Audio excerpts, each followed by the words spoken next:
কেন গেল না? রব্বুল আলামিন নাপাক জিনিস আপনাকে দেননি, আল্লাহ নাপাক জিনিস দিবেন না। বলবো ওকে সিজিনে ফেলে দাও, 7টা ভাগ জমিনের তলাতে যে পড়ে আছে একটা জাহান্নামীদের জায়গা, ওইখানে রূহটাকে আছাড় মেরে ফেলে দেওয়া হবে। তাহলে দুর্গতি হলো কার? যে নিজের রূহটাকে পাক রাখতে পারেনি তার।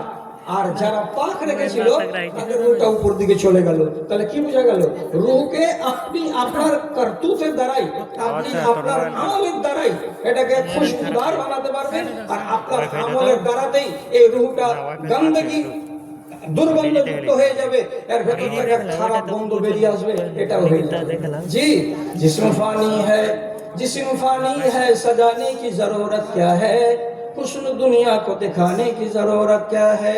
ऐसा अमाल करो रूह से खुशबू आए, इत्र कपड़ों में लगाने की जरूरत क्या है, इत्र कपड़ों में लगाने की जरूरत क्या है।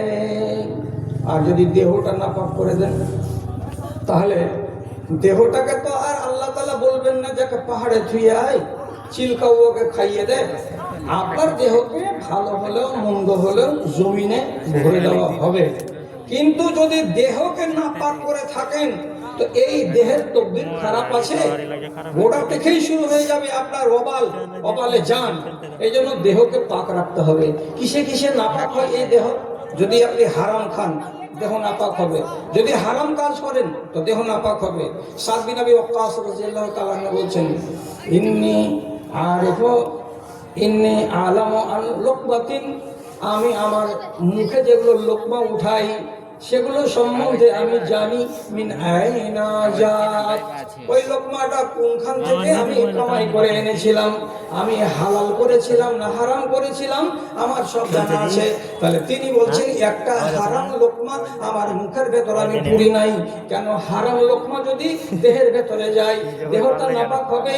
আর এই দেহ যদি নাপাক হয়ে যায়, আল্লাহ রাব্বুল আলামিন বলছেন এই দেহের আমার দরকার নাই। রাসূলুল্লাহ হাদিসের ভেতরে বলছেন, যে দেহটা হারাম গেজা খেয়ে খেয়ে বড় হবে, যে দেহটা হারাম রুজি খেয়ে খেয়ে বড় হবে, তো নবীজি বলছেন লা ইয়াদখুলুল জান্নাতা জাসাদুন গুযিয়া বিল হারাম।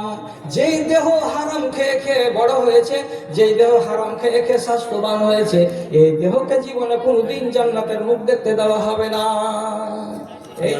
দেহের উপরে যেন জুলুম না হয়, আর আপনি জুলুম না করেন, তার জন্য ভালো করে বুঝে রাখেন আল্লাহ তাআলা নিশাকে হারাম করলেন কেন? এটা হলো দেহের জন্য ক্ষতিকর।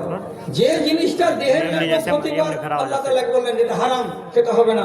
গার জোরে যদি কোনো মানুষ খায় আর তারপরে যদি তার দেহ খারাপ হয়, তাহলে তাকে কৈফিয়ত লাগবেই লাগবে।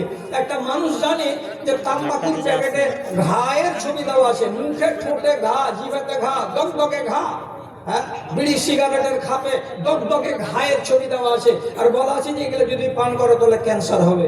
একটা মানুষ হুজ্জতি করছে, তামুক খেয়ে যাচ্ছে। ডাক্তার যদি বলে দেয় যে তোমার তামুক খাওয়ার কারণে তোমার ঠোঁটে ক্যান্সার হয়ে গেছে, যদি তামাক খাওয়ার কারণে তুমি ক্যান্সার তৈরি করে থাকো, তাহলে তোমার তকদির খারাপ আছে। কে তোমাকে হারাম সেবন করতে বললো? আল্লাহ রাব্বুল আলামিন নেশাকে আগে হারাম করেছেন। কেন? আমার দেহটা যেন নষ্ট না হয়, তার জন্য তো হারাম করা হয়েছে। আপনি মানলেন না কেন? ভালো করে বুঝলেন কথাটা, ভালো করে বুঝলেন। একটা মানুষ যদি সারা রাত জেগে থাকে, সারা রাত জেগে যদি পাবজি গেম খেলে আর ফ্রি ফায়ার গেম খেলে, আর তার চোখের জ্যোতি যদি হারিয়ে যায়, তো এটা রোগে হারায়নি, তোমার কুকীর্তির জন্য হারিয়েছে। তাহলে তোমার তকদির খারাপ আছে। তুমি তোমার নফসের উপরে, তুমি তোমার চোখের উপরে জিয়াদতি করলে কেন? জিয়াদতি না করতে তাহলে তোমার দেহটা নষ্ট হতো না। এটা আপনাকে লক্ষ্য রাখতে হবে যে আমি আমার নফসের উপরে তো করিনি, আমার দেহের উপরে কি আমি জুলুম করছি? ভালো করে বুঝেন। রক্ত গরু কাটবেন, জবা করবেন, ওর হাত খাবেন, পা খাবেন, ওর কান খাবেন, মগজ খাবেন, কলেজা খাবেন, হাড্ডি খাবেন, সব কিছু খেয়ে নেবেন, আর ভুঁড়ি খাবেন, আর জিগরি খাবেন, সবই খাবেন। কিন্তু আল্লাহ তাআলা কেন বলছেন যখনই জবাই করবে আর যে রক্তটা দরদর করে ঝরে পড়বে, ওই রক্তটাকে বলা হয় দামে মাসফু। এই দামে মাসফু তোমরা খেতে পাবে না। কেন হারাম হলো? গরুটা হালাল, ওর কলিজা হালাল, ওর পা হালাল, ওর সব কিছু হালাল, তোমার ওই রক্তখানি হারাম কেন করলেন আল্লাহ তাআলা? আপনার দেহের জন্য এটা ক্ষতিকর। আর আপনি এমন খানা খাবেন না যে খানা খেতে গেলে আপনার দেহ কি হবে? নষ্ট হয়ে যাবে। আর যদি হুজ্জতি করে দেহটাকে নষ্ট করে থাকেন, আল্লাহর কাছে জবাব দিতে হবে। আমি লম্বা করব না, শর্টের উপরে বলছি, ছোট্ট করে বলছি, কথাটাকে শুধু আপনাকে বুঝাবার জন্য বলছি, ভালো করে বুঝেন। তুফাইল বিন আমর আদ-দাওসী রাদিয়াল্লাহু তাআলা আনহু হিজরত করে এসেছিলেন মদিনা, সাথে এসেছিল তার কয়েকজন বন্ধু।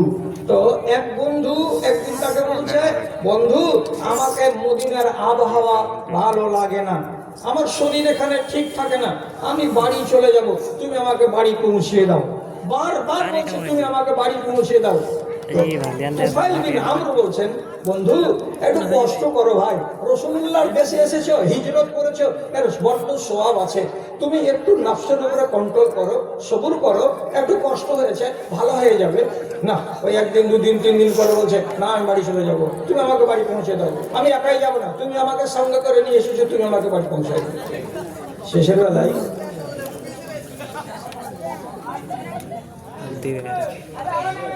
টাকা দেখেন, আপনার কি ছেলে পিলা না অন্য দেশে ধার করে আনা আছে, দেখেন দেখেন, মনে হয় এগুলা এখানকারই নসল আছে। আর খারাপ করে কি বলবো, এই যে চ্যানেল ওয়ালারা আছে না, তোমার গোষ্ঠীতে হাল চালিয়ে, হ্যাঁ আর বলার কিছু নেই। হ্যাঁ, তো কথা টাইম আমার শেষ হয়ে গেল, আমি একদম বাঁধা টাইমের ভিতরে আছি, ভালো করে বুঝেন কথাটা কি বলছিলাম। যখন দেখলো যে তুফাইল বিন আমর আদ-দাওসী আমাকে বাড়ি নিয়ে যাবেন না, তখন কি করলো একদিন জানেন, এসে নামাজের পর মসজিদের এক কোণাতে গিয়ে আর নিজের তীর কাছ থেকে একটা তীর বের করলো, আর করার পরে সেহানি পাথরে জুত করে ঘুষে ওকে ধার উঠালো, আর ধার উঠিয়ে দিয়ে ওই তীরখানা দিয়ে করলো কি, ওর আঙুলের একটা গোড়াতে এরকম করে চালিয়ে দিল, দিয়ে কেটে রক্তাক্ত করে দিল, রক্ত বইতে লাগলো, আর এইরকম করে মাথাটা সিয়ানে রেখে দিয়ে ও ঘুমিয়ে গেল। কি বলছে মনে মনে, এদিকে রক্ত পড়া শেষ হবে, আর এদিকে আমার জানটাও চলে গেল। ঠিকই ওই রাত্রিতে তার জান চলে গেল। পরের দিন তাকে দাফন করা হলো। দাফন করা হলো 15 দিন পরে তুফাইল বিন আমর আদ-দাওসী বলছেন, আমি আমার বন্ধুকে স্বপ্নে দেখলাম, আমার বন্ধুকে স্বপ্নে দেখলাম যে তুমি তো মরে গেছো, তোমাকে কবরে শুইয়ে দেওয়া হয়েছে। আমি বন্ধুকে জিজ্ঞেস করলাম, বন্ধু কেমন আছো? কেন জিজ্ঞেস করলেন যে কেমন আছো? যেহেতু আঙুল কেটে আত্মহত্যা করে মরেছে, এই জন্য তাকে চিন্তা লেগে আছে যে আমার বন্ধুর কবরে কি হাল হলো। উনি জিজ্ঞেস করছেন, কেমন আছো বন্ধু? তখন মরা মানুষ আমাকে জবাব দিলেন, আদি গফার আলী রব্বি লিহিজরাতি ইলা বালাদিন নবিয়্যিহি, আমাকে আমার রব ক্ষমা করে দিয়েছেন, মাফ করে দিয়েছেন। কেন মাফ করে দিয়েছেন? এই জন্য যে বাড়ি ঘরকে ছেড়ে এসেছি, বন্ধুকে ছেড়ে এসেছি নবীজির দেশে, এটার নাম হলো হিজরত। হিজরত করেছি বলে আল্লাহ রাব্বুল আলামিন আমাকে ক্ষমা করে দিয়েছেন, আমাকে মাফ করে দিয়েছেন। কিন্তু তুফাইল বিন আমর আদ-দাওসী বলছেন, এর বাম হাতের এই আঙুলটাকে দেখতে পাচ্ছি কাপড় দিয়ে বাঁধা আছে, যেমন ব্যান্ডেজ করা থাকে কাটা জায়গা, তো ব্যান্ডেজ করা আছে।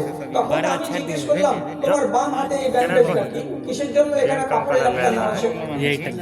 বন্ধু আমাকে জবাব দিল, ইলালি, আল্লাহ রাব্বুল আমাকে বলেছেন, লা আসলাহু মা আফসাদা আবদি, আমি ওই জিনিসটাকে ভালো করব না যে জিনিসটা আমার বান্দা নিজে থেকে বরবাদ করেছে। আমি তাকে কাটা আঙুল দিইনি, আমি তাকে ভালো আঙুল দিয়েছিলাম, ভালো আঙুল নিয়ে কবরে